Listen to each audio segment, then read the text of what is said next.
Hi guys. I wanted to talk about my anxiety and depression experience. I think that it's not talked about as much. I don't think mental health is talked about as much. I don't think that people know the severity of anxiety, depression, mental health. It's like people are always calling it a cry for help, and it essentially is a cry for help. But it's not really like, I feel like it's kind of like downplayed so much to the point where it's like people look at it as you're crying wolf instead of like, I need help and I want help, you know? Since the first of the year, I've been knocking off my goals, and I gotta get the fees, so you know that I'm a go. Made myself a boss, big stepper, yeah, I'm boss made. Ain't no middleman, I get it all, so I'm boss paid. Running up a check, got a touch more than yesterday. I step on every set, fresh shoes in my frontal leg. Let's talk about my anxiety, depression experience. So I remember at the start of the pandemic, I started feeling like I was having COVID symptoms. My fiance had went out of town for work, and I felt like I had COVID. And I just wasn't understanding what I was feeling. I had like shortness of breath and all of that stuff. And I was having these breathing episodes that I was just like, oh my God, it feels like I ran a mile.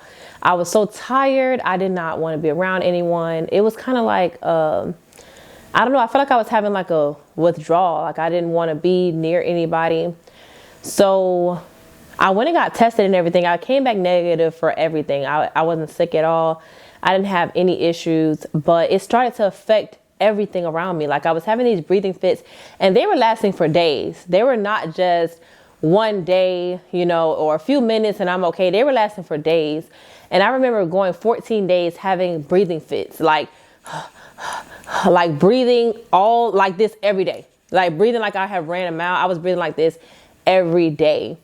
And I remember my great grandmother passing away on my dad's side, and my godfather passing away. They both passed away from COVID. And I noticed that the symptoms started getting worse for me. Like I just felt like, so it to the point where I ended up having a panic attack. I had went to the hospital because I was fed up. Came back negative, but I'm like, okay, maybe I waited I did it too quick. So by the time I got to the hospital, like my fingers were numb, my feet were numb, my legs were numb, and I was sitting in a wheelchair and my hands had closed with the keys in my hand. And my daughter was with me, and I was just like, oh my God, I'm having a stroke. And I have had this experience before, like years ago, like years before that, maybe 2014, but I hadn't had it since, so I didn't know what it was. So they put me on oxygen and everything. I was crying, I was stuttering. I just did not understand what was happening. And they gave me some type of calming meds, and I was good. I went home, the symptoms came back. It's like every time I got home in my home, I was mentally like fighting myself. I ended up getting bad acne. I ended up finding out I had hormonal acne where my hormones were so skyrocketed. Like everything was out of whack to the point where I physically was feeling something. Mentally, I was already out of whack. And then I could physically see on my face, like bumps, acne everywhere. And I remember everybody telling me like, you're just stressed. Those are stress bumps. You're just stressed. You're having anxiety. It's just stress, da, da, da. And I'm like, it's not just stress. I'm not even stressed. I don't even know what's happening. Like I don't know. So I remember talking to my mom about it, and she was telling me a lot about what she had went through in her experience with mental health. And that had helped me so much to know that someone understood what I was feeling. Like I'm not crazy. This is actually happening to me. So they had prescribed me a couple anxiety meds, and I didn't take them. I am not a prescription taker. I'm like, at this point, you're telling me that if I take this medication, it's going to get the chemistry. So pretty much with anxiety and depression is like the brain chemistry is all out of whack. And you take a medication that's a brain like stimulant in a way, and it's supposed to balance out the chemicals in your brain with another chemical, which is in the pill form.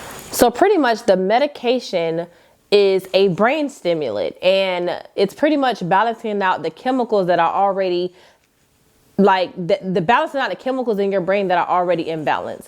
So I'm like, if I take this medication, you're telling me that I'm already chemically imbalanced. I'm hormonal. My hormones are out of whack, and this medication is going to help me, but you're going to give me more hormones or more chemicals. It didn't sit well with me. And I just don't like taking medication. I'm one of those people that I feel like if I take a medication and something's wrong and I didn't figure out what was wrong, I'm just like covering it up and sweeping it under the rug. And then it's like, what if I'm going to really die? And I had, like, for example, if I took a pain medication, I had a headache. And I'm like, dang, what if I took this pain medication to no longer feel the headache, but it's like my brain, I have like an aneurysm. And yeah, I just took a pain med, so I don't feel it about to burst. And now I just wake up dead. Like, and I know that is definitely like an overthinking type of way of living. And I have been living like that for a long time. So anywho, yeah, so I did not take the meds. I ended up going to a dermatologist. They gave me some creams and stuff like that and a skincare routine. And I was able to clear my acne up by January 2021. My face was pretty much clear again. But I was still having anxiety. And it was kind of like, I was making so much money. I remember making like $45,000 in a month. And I was like, I had made $35,000 of that in like 18 days. And I was kind of like, okay, I'm making the most money I have ever made in my entire life. I have made my whole year's salary for my last job in 18 days. And I barely lifted a finger. And you mean to tell me that mentally I am not even here to enjoy it? Like, I was so like, and then anxiety and depression go hand in hand. So when you have anxiety, you're anxious. But when you have depression, you're down. So it's like being anxious and then you have a downer. So it's not only am I anxious, I'm physically anxious within myself, but the depression has me not wanting to be around anybody. I'm tired. It's draining me. I physically feel these things. So months went by. I ended up getting a counselor, but I felt like she didn't understand. So I fired her. Because I wanted to go to therapy. So I went to, like I said, I found a counselor, therapist, whichever. And, like I said, I fired her because I felt like she was more into the money and then actually helping me with what I was going through.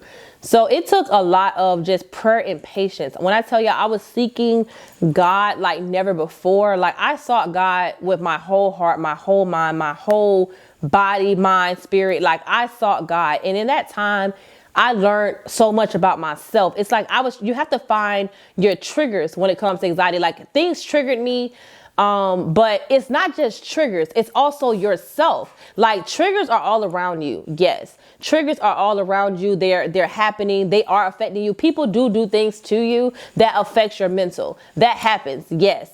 However, you also affect your mental. So what I noticed about myself, and this is probably something that can relate to a lot of entrepreneurs, I was an overthinker. And so I also, I had my best friend, which my best friend helped me through a lot. She's been my best friend since 9 years old. I tell her everything. But it's like, even in that time, it's like, I don't want to keep calling her with my same problems and downing her. So she told me, you should start doing a to-do list, do a to-do list. So I did my to-do list, but I found myself trying to conquer the whole day right now. Like, I'm on my to-do list and I'm realizing, okay, instead of thinking about what I have to do right now, I'm thinking about what I have to do for the whole day. And then I get nothing done. And then it's like I'm having these breathing fits because now my brain is thinking faster and ahead of me in the present. So now it's like I'm breathing to compensate the lack thereof, if that makes sense. Like, I'm overly breathing now because I'm overthinking. It's like my breathing and my thinking were going hand in hand for some reason. It's like if I start thinking off the handle and I'm not in the now, if I start thinking and I'm not thinking about what I'm doing right now, I'm thinking about what I'm going to be doing, what I have to do here, what I have to do by this time and that time. It's like the to-do list was starting to become ineffective because it's like now I'm trying to do the whole to-do list right now instead of going step by step by step. So that was one thing I noticed, and that was the biggest thing that I noticed. Yeah, I had triggers all around me. Cars, if I get in a car and I'm not driving, if I'm a passenger or I'm in the back seat, excuse me, if I was in the back seat, it wasn't gonna work. I had to drive. Nobody can drive me. That was something big for me. So I definitely have anxiety, like car anxiety. I can't ride with anyone, especially not on the highway. I can, but it's like I'm on pins and needles. If they go too fast, it's like, oh my gosh, if they get too close to a curb, it was just like, so I know I have car anxiety. That was off the list. Okay, so how can I help car anxiety? Well, make sure I'm driving. As long as I'm driving, I'm good. So that was how to get that trigger.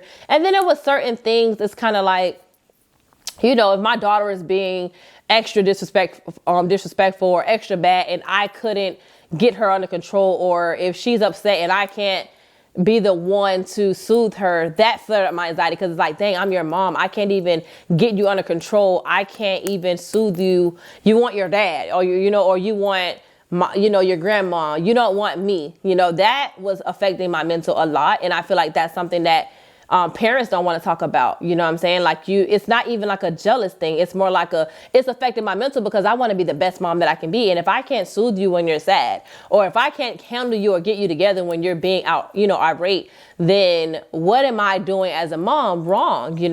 So that was affecting me. And then it came down to other things, like, and it's like I started to look how I was feeling. Like, I didn't do my hair for months. Here I am, making 5 figures a month. I was making $15,000, $25,000, $20,000, $45,000. Like, these are me in a month's time. Here I am making this kind of money, and I'm going out in bonnets, socks, hoodies. Like, I looked how I was feeling. I stopped doing my hair, and everyone knows, before I was in the finance world, I was a stylist.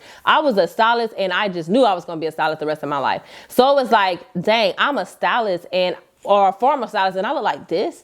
Like, I wasn't getting my nails done often. I just looked a mess. I gained 20 pounds. I gained 20 pounds after leaving, because I was a correctional officer before, I was working at the prison before I became a full-on entrepreneur again. But it was just so like devastating to watch myself. So not only was I mentally insane, pretty much almost, I was not myself. I didn't even know who I was anymore. I felt like, I'm now bigger than I've ever been. And also my face is breaking out. Like, I can't get myself right. And I just fell into this hole for months. It's like I'm going deeper and deeper and deeper. So I decided, like, everything's not working. I'm asking everybody to pray for me, because I am spiritual. I'm asking my apostle to pray for me, friends, family, pray for me, please. Like, I didn't see anyone for months. I was going through it so bad, and they knew. It's like I couldn't even get myself out of the house. I could not get myself out of the room. I could not get myself, like, the only time I felt okay is when I was working. And I had got employees by then, as of February 2021. So it was like I didn't even have much work to do. I just laid around. Like, luckily my employees were able to like strive and just, be amazing on their own, within their own right. But here I am. I had started so many things that I had stopped doing. Like, I had started doing amazing things. I was writing. I had got my first ebook out, and I had been doing a lot of things. I didn't publish it, but I had started writing ebooks and creating ebooks before putting them out there. And I had just stopped. Like, it was like I was losing it. And I had the most money. I had made the most money I had made in my entire life. I had already closed on my house, so I had been in my home for like a year at that time, because I bought my house April 2020. I had just got my transmission went out on my other Camaro. I had just got a new 2020 Camaro in March 2021. I had went ahead and got my Mustang SUV in June 2021, and my mom's Tesla, around the same time, June, July, something like that. I got our vehicles, but I still wasn't happy. Like, I wasn't happy because I wasn't mentally there. Like, I could smile for a picture and I could be happy in that moment that I took that picture. And then 5 minutes later, I am out of it. I am breathing. And it's like, I wasn't I wasn't a crier. Like, you wouldn't know that I was having anxiety attacks back to back to back all day long for months. I end up, like, my longest anxiety phase was 2 months. 2 months of every single day breathing, overly breathing. Legs and stuff are numb because I've been breathing so much. I've been pretty much hyperventilating for 2 months.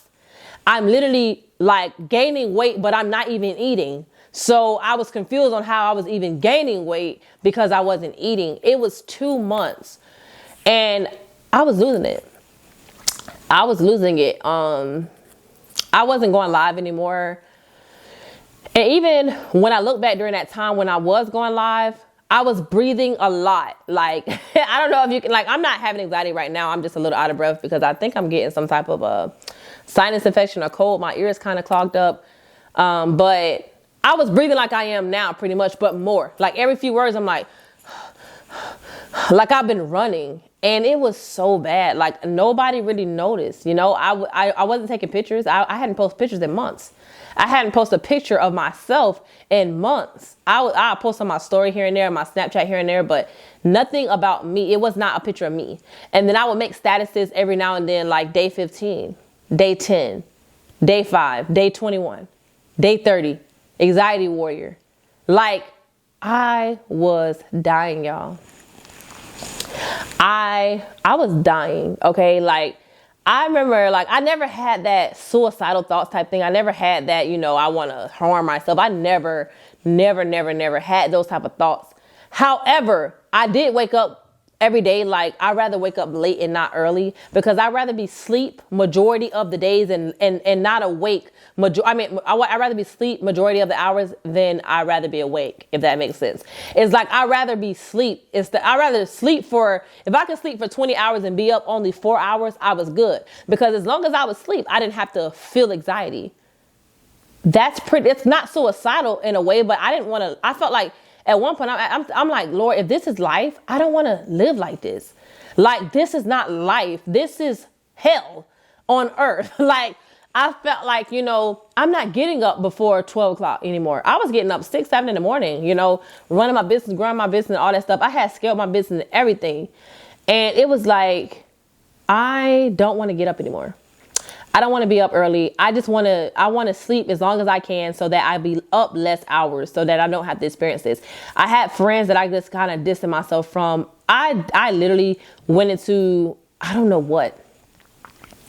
However, I'm so thankful, you know, I'm so thankful for that experience, because I learned so much about myself. I started researching anxiety. I started researching depression. I started looking at things. I started finding things. And I remember finding this, I remember randomly on my YouTube, I'll see if I can find the video. If I do find the video, I'm going to drop it in the comments. But I remember I remember getting on YouTube, and a video popped up and said how I was delivered from laziness or procrastination, something like that. And I clicked on that led me to another video, which was a guy praying or something. And I just went in there and just prayed a prayer with him. Like, that's how much I was seeking help, and I was wanting help. Like, it's like, I felt God tell me, you know, you're asking everybody to pray for you, but I'm within you. And when God is within her, she cannot fail. You hear me? She cannot fail. Okay. So it's like, I felt like God just kind of like started like not getting mad at me, but just like testing me. Like, what are you doing? You got me inside of you. You better pull me up out of you. You know what I'm saying? Like, it was kind of like, I'm with you. You know, you're going through this right now, but I'm with you. I got you. If you just trust me a little bit, you'll get out of this. You could do it. But me being me, it was just like, I'm going through this right now. I want help right now. I want to be delivered right now. I can't wait no more. I am sick and tired. And it was like, you know what? Keep fighting it then. It's like, what a privilege we have to give all of our burdens to God. What a privilege. However, we choose to carry the weight, and we choose to carry the load. So anyways, I stopped fighting it. I started realizing that everybody doesn't understand, and it's okay. Everybody always, oh, you know, I have anxiety too. No, you don't. If you think that anxiety is just stress, if you think that just worrying is anxiety, that's not really anxiety. I mean, it could be. It's your version. You know, everybody experiences anxiety differently. But when you have physical symptoms, when you're feeling these things, you can see it. Like, I seen it on my face. I seen the bumps, you know, the hormonal acne. Like, to the point where if I wear makeup, it didn't matter. Like, I have on makeup right now, but my skin was so bumpy. You can see all those bumps through that makeup. Makeup don't cover everything. You can see bump. I mean, I had big bumps everywhere, y'all. And it's like, oof. Look, let me not cry because listen, God is good. Okay, God is so good, so good, to the point where it's like I could see myself. I'm bigger, but I had to realize, you know what? It's okay. I'm going through something. And that's not an excuse, but I have to accept the things that I can right now. That serenity prayer. Lord, grant me the serenity to accept the things I cannot change, the courage to change the things I can, and the wisdom to know the difference. Right now, I am bigger. Right now, it's bumps on my face. Right now, I am breathing recklessly. Right now, I can't focus. I can't change it right now, but I can eventually. I can work out whenever I can. I can eat if I can't work out because I'm breathing so much that I couldn't even work out because I would be really out of breath. It's like, you know what? Let me just eat a little less. I don't even eat as it is, but let me try to eat. Let me at least go for a walk. Get out the house. Listen to jazz music. Let me just do something. And it's like he was granting me that serenity right then and there. Let me just think, okay, I can't think about what I have to do on this whole to-do list. I can only think about what I have to do right now. And when I tell y'all, I prayed. I was like, you know what? It felt like it was a demon within me. Like, it's like the God in me and that demon. It's like the God was in my heart and my spirit and the demon was in my brain. And it's like they were fighting and it felt like this demon was winning, y'all. I came in my house one day. I walked around here and I prayed. I prayed over my home. I prayed over myself. I mean, I cast that demon up out of here and I don't even know what I'm doing, y'all. I ain't no prophet. I ain't no pastor. I'm not no apostle, but I prayed like I knew how to pray. I don't care what. I talk very much regular. I ain't speaking in no tongues. I ain't doing none of that. I'm talking to God. Lord, I'm talking to that. Get out of here in Jesus' name. Get out of my mind in Jesus' name. Anxiety, depression, you don't live here. You don't live here. You're not welcome here. You're not welcome in this place, in my mind, in my heart. You're not welcome here. That was my prayer all day. I prayed. Let me tell y'all. I knew God was here because I was praying to the point where I looked at my baby, my 3-year-old. She was sitting on the couch in his living room. And all she did, she closed her eyes and she lifted her hands. And I don't care who don't believe that, because anybody that know my baby for real, they know that she's very much that person. I done taught her how to pray and she know how to pray. My baby closed her eyes and she lifted her hands and she didn't even bother me. Because my baby, she's 3, so she's going to bother you. Oh, mommy. She didn't say anything. She didn't say anything. And now she does this all the time. She'll close her eyes. She'll lift her hands. She'll pray. My baby will pray for you, honey. My baby will pray. She know how to pray. That's something that I definitely wanted. Any kid that I had, any kids of mine, y'all gonna know how to pray. My baby will tell you to pray for me if her stomach hurt or anything. She want to be prayed for. So it's like she knows how to pray. So to see her not bother me in that moment, to see her just sit there, close your eyes, lift your hands. I went all around every window. I opened up every door. I mean, I cast that demon up out of here. It's like I was battling something that somebody had left here. And let me tell y'all about that. I'm very careful. Ever since I had been praying and I had been asking God right before going through all of that. Well, in the midst of going through all that, I was like, Lord, allow nothing else allow nothing to come in my home that is not of you. Allow me no company, no anything to bring anything in my home that is not of you. And I had stopped having company for a little while. And it's like I kept inviting people over and nobody was coming over except like 2 of my friends that had came. They're a couple, but nobody was coming over. And I'm like, dang, like I ain't getting nobody visiting no more. I ain't getting no company. And I remember that prayer. And then that brought me to think. When I was going through what I was going through right before that, I was having people here all the time. Not a lot because I'm still private, but friends, family members, not knowing what they're going through. You know what I'm saying? Not knowing what they're going through. Nothing against them. But they were like bringing hitchhikers and leaving them here. Like they were bringing their anxiety, their depression, their problems. I don't know who. You know what I'm saying? I don't know who. But later on down the line, you know what I'm saying? I'm like, you know what, God, I'm grateful because I learned something through this. I learned something. Not saying be mindful of the company you keep, because everybody goes through something. It's not that. It's more so of, I'm going to pray over this house before anybody comes over here. And I'm going to pray over this house when everybody leaves over here. Because I don't want y'all to leave none of y'all problems and none of y'all demons in my house. None of y'all spirits in my house. I battle my own demons. I battle my own. And it's like I was dealing with somebody else's demons. Because they was in home. It's like when I wasn't at this house, I was good. But every time I came home, I could not sleep, y'all. I could not sleep. In my room, I could never sleep in my room. So I always slept on the couch, like away from my fiance and everything. It's like, it was just like something just in between us. Like, and my baby will sleep down here with us sometimes, with me sometimes. And then she started sleeping upstairs. And it's like, I'm always down here by myself. But I could not sleep. If I go in my room, I was having anxiety in my sleep, waking up, breathing hard. Like, it was so bad. So I went and got all new pillows. I'm like, you know what? You know, spirits and stuff, I've been laying on these pillows for a long time. I had got new pillows. That didn't help. To the point where I'm like, you know what? It's some spirits in this house. Like, not in that type of way of like, some people knocking over stuff and all that. Not that. But if you're spiritual, then you just know. It's like having bad energy in your house, pretty much. Let me say it like that. It's like having bad energy in your house. It's like, as long as I wasn't at home, I was good. But as soon as I was home, and especially if I was finna sleep in my room, I was going through it. Like, I was having nightmare after waking up anxiety, going to sleep anxiety, like, oh, Lord. But I learned through that. You know what I'm saying? I went through it. I accepted that I was going through it. I accepted that, you know what, anxiety. I may have...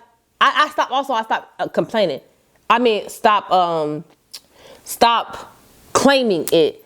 I started saying the anxiety. It ain't mine. It's not mine. I don't have anxiety at all. And anxiety does not have me. The anxiety is faring up today. Or the A word. Like, my family and my friends knew that. Don't even talk about it. The A word. It's a little, a little high. Whatever. But I learned so much about myself. I learned so much about me. Like, I know I work. I like to work. When I am like not, when I'm mentally out of it, I like to work. When I am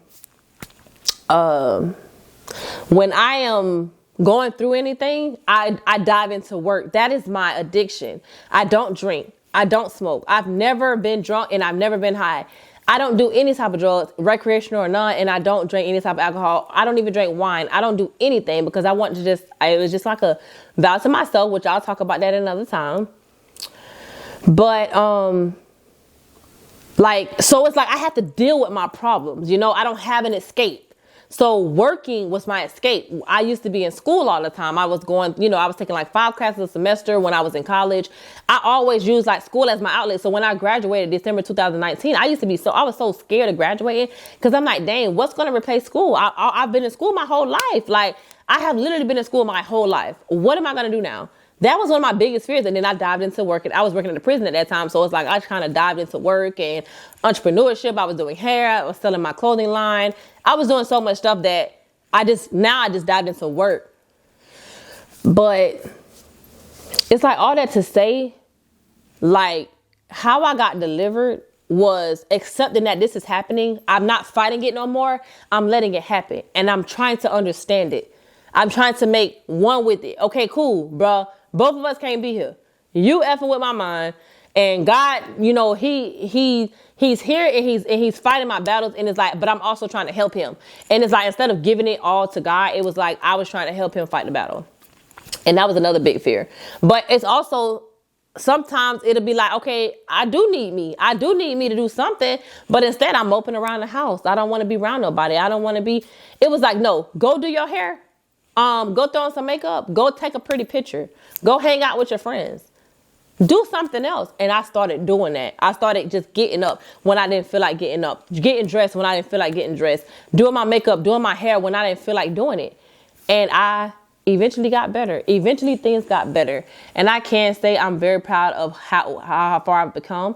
How far I've come. I'm very proud of my friends. I'm thankful for having friends in my life that understood what I was going through when I was going through it. And I'm not perfect today. I still have little flare-ups, but it's nothing like what I was going through, y'all. And if I can tell you one thing, when it comes down to anxiety and depression, it's like, you're not crazy. It's happening. It is happening, and you're fine. You're okay. You're safe. You are fine, and it's going to be okay. No matter what nobody else tells you, oh, it's just stress. It's not just stress. You're physically feeling it. It's happening. You see it. You feel it. It's happening. It is a thing. It's not just stress. It's not just you're worried too much. It's not just that. It's all of that and more. It's the physical that affects you the most. And you're going to be delivered. You can deliver, you can be delivered from anything. And even when I thought like I would never be the same again, I am okay now. I am good. I'm not 100% where I used to be or, mentally all the way there, but I am doing good. And I'm an entrepreneur, a successful entrepreneur, and I am still mentally unstable most of the time. And I look at people like Einstein and them and just only imagine like what they went through. If you look at most people that have the most anxiety and mental health issues, they're the smartest people in the world. The smartest people in the world, because our brain never stops. Our brain never stops. Look at all the rich people and how they get addicted to drugs, because life is stressful, especially when you're out there and you're a public figure and you're a celebrity and you're making a lot of money. Money does not make the world go round. It is not.